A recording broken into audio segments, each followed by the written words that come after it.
Living English, a course in English conversation. Presented by Professor Perry Fowler,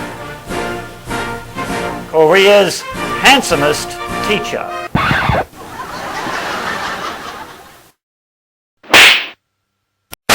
Hello my baby, hello my honey, hello my ragtime gal, send me a kiss by wire. Baby, my heart's on... Sorry? So, now? Oh, I see. All right, okay, let's get started. Okay. All right, so here we are at the beginning of Unit 5. I assume that you read the conversation on page 29, so let's begin by asking a few questions about Jen and Eric. Try to answer with complete sentences. Okay, now, question number 1. How many wansungi are talking? What? No? Wansungi? Andiyo?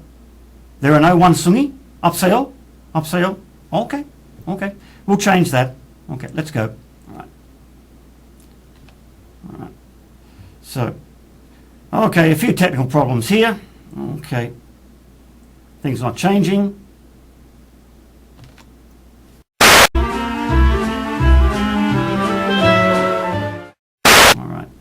Oh, how many people are talking?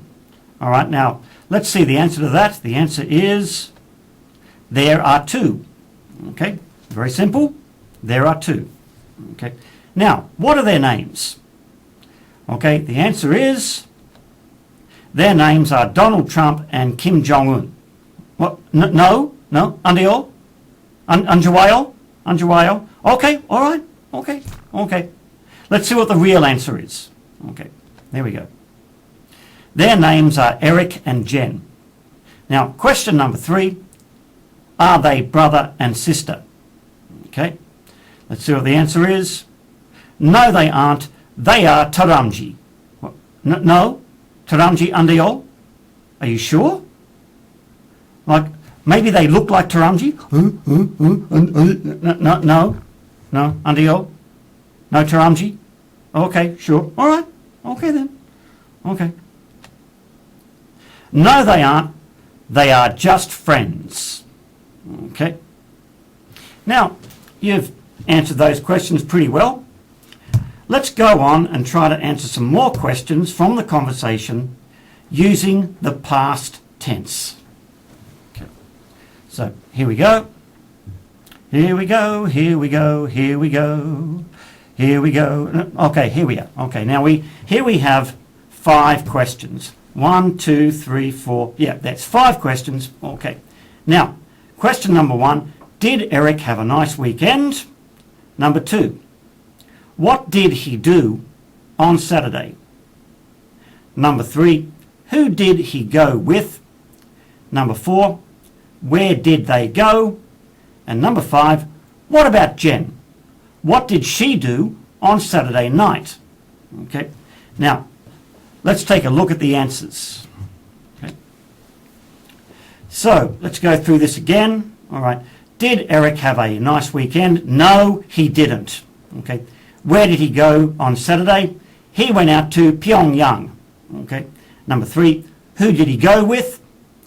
He went with his ugly sister and her crazy friends. Okay. Now, how was the food? It was awful. Okay. And number 5, what about Jen? What did she do on Saturday night? Well, she stayed home and killed her family. Okay. Understand? Stayed home and killed her family. Okay. No? Andiyo? What? So, no murder? No mayhem? No homicide? Oh, not a very exciting weekend. Okay, so what do you think? So these questions, they're all completely wrong. All right then, well, let's take a look at the right answers in the past tense. Okay. So let's take another look at these. Number 1, did Eric have a nice weekend? Well, yes, he did. Where did he go on Saturday? He went out to a new cafe. Who did he go with? He went with her sister and her friends. Okay. How was the food? It was great. Number 5. How about Jen? What did she do on Saturday night? Well, she went to a salsa club. All right, so we've finished these short question and answers from the conversation. So let's move on and look at the grammar for the past tense. Okay, so let's move on to the next section. Okay, ready? Everyone ready? Are you watching? Watching carefully? Okay, here we go. Okay. All right, so we have the grammar focus. Let's talk about the past tense, the simple past tense. Okay, now, in many languages, we change the verb to speak in the past tense. Now, for example, it is delicious, present tense. It was delicious, past tense. What we've done here is we've changed the verb. Now it's the same in 한국말. Okay, 맛있어요 becomes 맛있어다. It is delicious. It was delicious. Okay, and it's the same in Japanese. Okay, 오이시 desu becomes 오이시카tta desu. In all three examples, we've simply changed the verb to speak in the past tense. Okay. Now, big difference between English and 한국말 is that in English we have two kinds of verb. We have regular verbs and irregular verbs. Now, with regular verbs we just add ed to the word. For example, visit, present tense, becomes visited, past tense. And similarly, stay, present tense, becomes stayed, past tense. Okay? All right, now let's take a look at irregular verbs. With irregular verbs, we change the word itself completely. Now, for example, is, present tense, becomes was, past tense. Go, present tense, becomes went, past tense. Do, present tense, becomes did, past tense. Eat, present tense, becomes ate, past tense. What? Ate? What? No, what? Andeo? Anjuayo? Andeo? Okay, ate. All right, let's change that. All right, let's change that. All right, so eat, present tense, becomes ate, past tense. So, does everyone have a grip on that? Do you understand? Okay, now I think this is pretty simple English. I think you probably learnt this in high school. You don't need to be Einstein to understand this part. Okay, so we understand the grammar. Let's move on and look at it in a little more detail. Okay. Now, for interrogatives and negatives, we use the double verb structure so common in English conversation. One moment. Pardon me. Okay. There we go. Now, for example, what did you do on Saturday night? Now there, we have two verbs. Okay? Did and do. Now the answer to that question, I had dinner at a Konglish restaurant. Now notice that with the answer, we only have one verb in the past tense. Okay? Question. Really? What did you have? Now here we have two verbs, did and have. Okay? Answer. I had a bowl of taipangi tongue. Okay? What? No? Andio? Taipangi tongue? Anjuayo? What? Really? No? You know, taipangi tongue is very, very popular in France.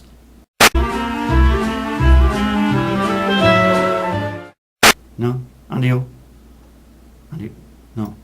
All right, let's move on. Okay. Now, Taipangitang, did you like it? Okay, again, we have two verbs. Okay, did and like. Okay, answer, no, I didn't like it at all. It was disgusting. Now, again, we have two verbs. Okay, did and like. Now, here's a question. Okay, I'll pose a question for you. Okay, try to think about this very carefully. So, why does English use a double verb structure? Okay, well, there's a very simple answer. Okay, now the answer is because English is a crazy language. Okay, I'm back again. Now, let's take a look at doing it right. When speaking in the past tense, the double verb structure specifies that the auxiliary verb is past and the main verb is present. Now, for example, did you eat taranji dokbap for dinner?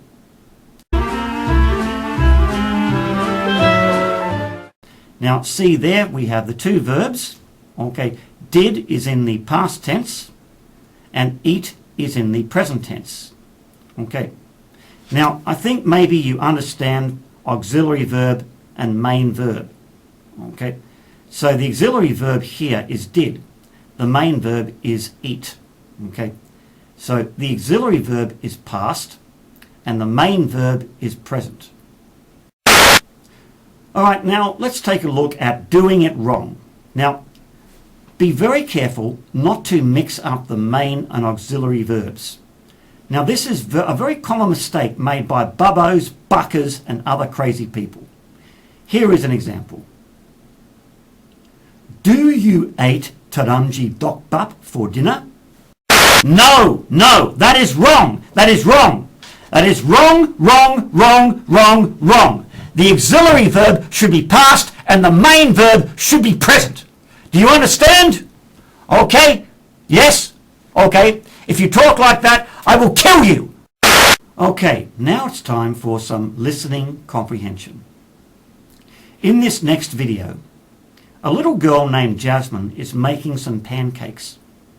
She mixes flour, eggs and milk to make a batter. And then she cooks the batter in a frying pan. Okay. Now, watch the video, then answer these three very simple questions in the past tense. Now, the three questions are, what was her name? What did she mix together? And what did she cook the batter in? Hey guys, it's Jasmine. Welcome to the English Experience.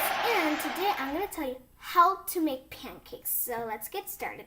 Before we start, subscribe to this video. And I have another channel of mine that is called, it's the Another English Experience with a T sign on it. So go check that out and subscribe and then we'll get started. Let's go. So the ingredients are 1 egg, but about the egg, and you're making like some pancakes for the guest or some party for the guest, you might need a lot more. So, and then we have some milk, some good old cow milk, some pancake mix, and the thing you'll need for these ingredients is a whisker, or you can use an electric whisker, and some mixing bowl, this little round spoon to like pour some flour in. You can use a measuring cup too if you want. And to bake them, we will be using this little flipper thing and this good size fry pan. I'm just gonna be using this fry pan. It's because it's a good size for me. So, first thing is you will crack the egg and pour it in the bowl. Okay.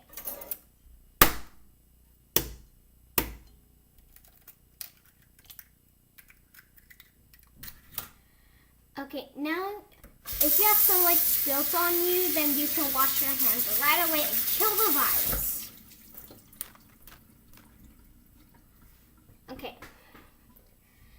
next, you gotta whisk it.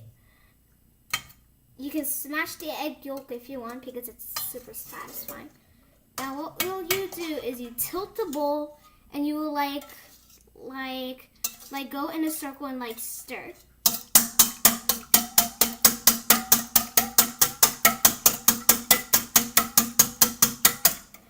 The time you should stop is you should stop when there's a ton of bubbles.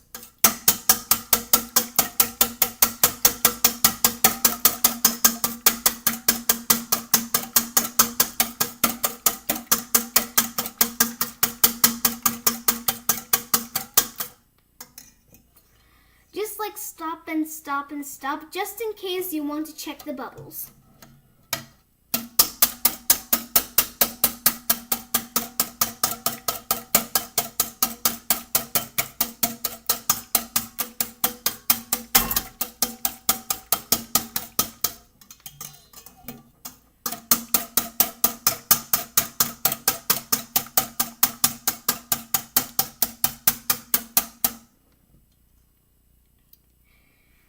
Okay, I have a lot of bubbles, but if you see like some extra dark yellow pieces of yolk, then you might want to spin more.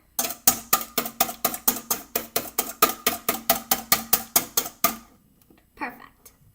So you need a lot of bubbles to make this pancake. And the reason why you need bubbles, it's because if you like bake or like fry them or whatever, it can become like very puffy and soft. Now, since we have a lot of bubbles here, you'll be grabbing some pancake mix. So the order to do that is you open the mix up.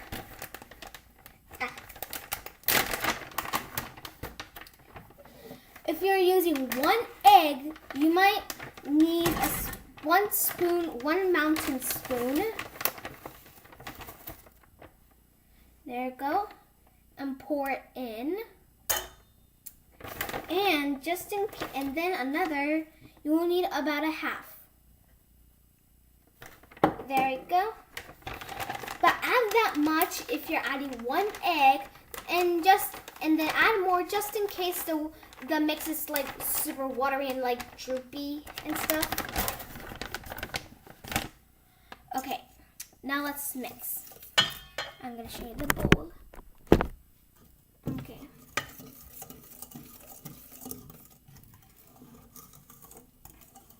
Make sure you like get the edges of the flour.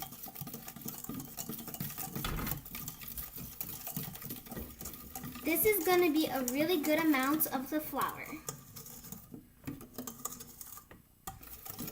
Since I added a perfect amount of flour, we won't be needing any more. So I'll be putting this back. Okay, now let's keep mixing or stirring. And guys, don't eat the raw mix because it might get you sometimes get you sick, and it's not very healthy.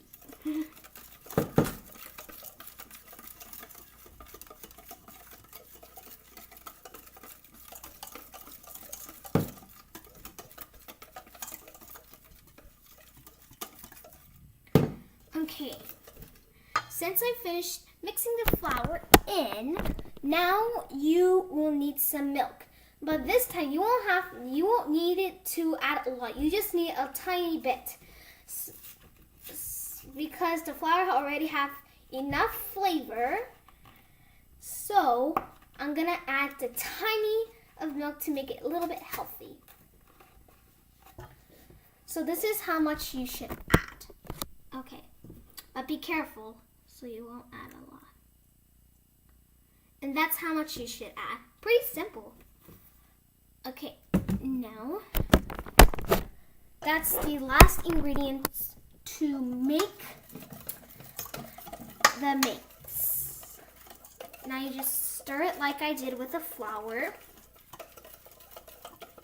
And now the mix is done. It's time to fry. Okay, we won't be needing the milk.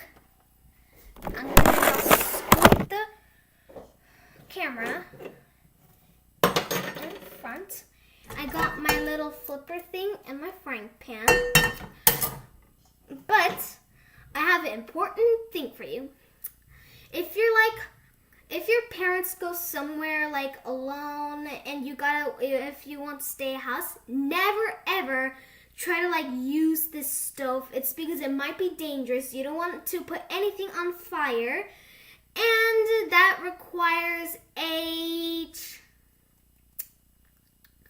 That age requires 9 through 12 until you're a teenager or something. And I've been making pancakes since 2nd grade. Okay. Now soften the stove, and now we'll be putting some canola oil or any vegetable oil I have. We're almost running out, but that's okay because we still have some left. While the pan is warm, when the pan is warm, just like turn it off, and then we'll spread the canola oil. Just pour a little bit. That way the pancake won't stick to the pan. Now just like spread the oil around. It's kind of satisfying when they like move around, like, okay.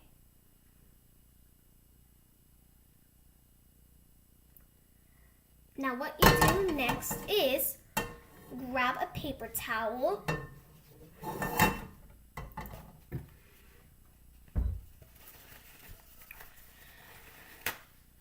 Take out two of these. Fold it. You see all this canola oil here, or vegetable oil, whatever you use, so the pancake doesn't stick to the pan. You just like rub it around. Since the pan is a little warm, don't burn yourself. And if you're little and you want to try this, make sure you get parental supervision to do this with you.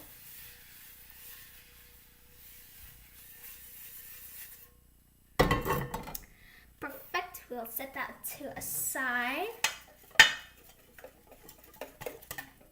We got our mix. Now, this is the pan direction. Okay, now you see the stove level?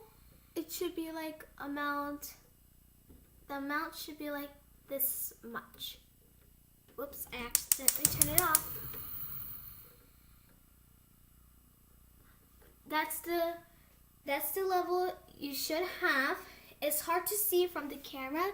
It's because it's a little bit low. Now, the next thing I will do is let the pan warm.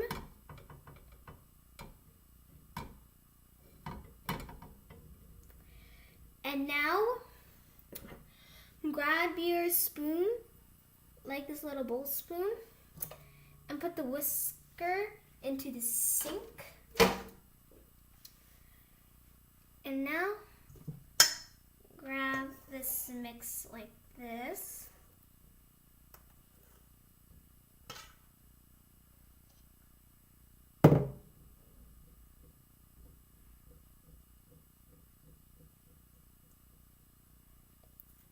There we go.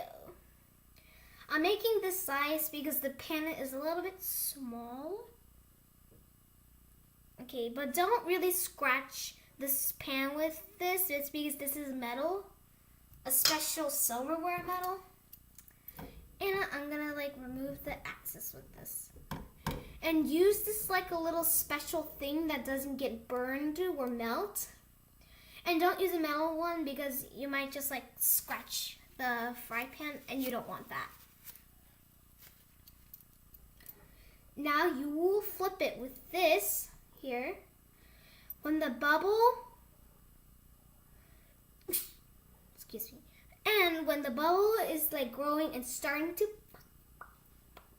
pop, pop, pop, pop, pop.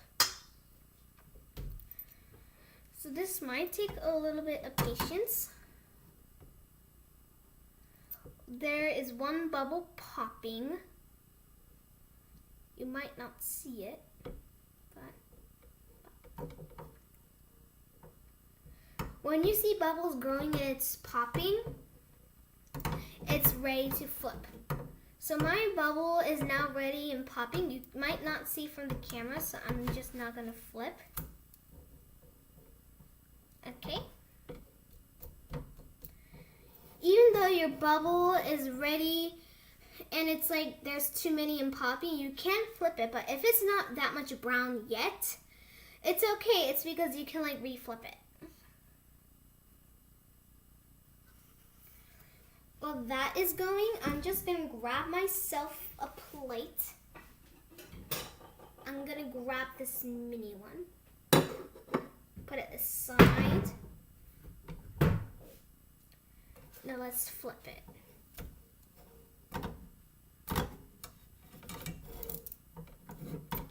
Same color.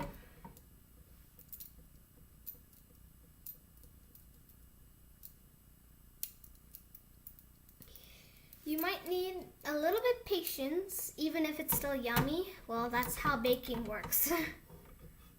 Let's flip it. Oops.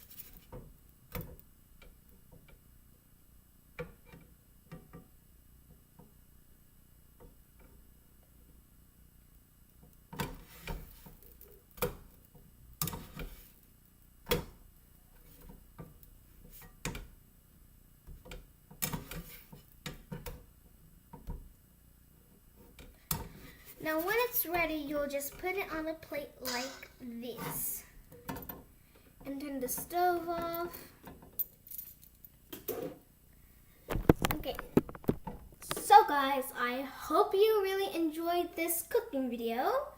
And comment down below if you tried it and you did a taste test. And comment down below and please tell me if it's really good or not. Okay, I'll see you next time. Bye! So, what did you think of that? Did that pancake look delicious? Now, let's see if you can answer these 3 simple questions. Now, question number 1. What was her name? Okay, answer. Her name was Jasmine. Question number 2. What did she mix together? She mixed eggs, flour, and milk. Number 3. What did she cook the batter in? She cooked it in a frying pan. So, how did you do? Did you get 3 right? Well, if you got 3 out of 3, you are a chunje. Okay, very good. Well done. Well done. No. Okay. Now, if you got 2 out of 3, well, that's not bad. 2 out of 3 is okay. All right. Let's say you get 2 out of 3, then you are an Einstein. Okay. Yeah, very good. Well done. Well done. All right. Now, all right. So, now did anyone here get 2 out of 3? Okay. So you got 2 out of 3. Anyone here get 1 out of 3? Now, 1 out of 3 is not very good. Okay. Now, if you only got 1 out of 3, then you are a complete and total baka, and you should get a good upper. Okay. No, under your. Okay. Now, what if you got 1 out of 3? Right. Okay. What if you got 0 out of 3? Okay. Well, if you got 0 out of 3, you need a headshot. Okay. You need to be shot in the head because you. Okay, it looks like we've come to the end of another episode. Here's your homework for next week. Now, don't worry, it's dead easy. Even a one sungi could do this homework. And I suppose that you are much more intelligent than a one sungi. Okay. Now, your homework is, well, first of all, read Unit 6 in the textbook, pages 34, 35, and 36. Pay special attention to the conversation on page 35. Try to answer the following questions with full sentences. Now, question number 1, how many people are talking? Question number 2, what is Mia looking for? Question number 3, which street is the movie theatre on? And question number 4, how can Mia get there? Well, I guess we've come to the end of another episode. I'll see you all next week. Bye-bye for now. Take care, stay safe, and stay healthy. Bye-bye.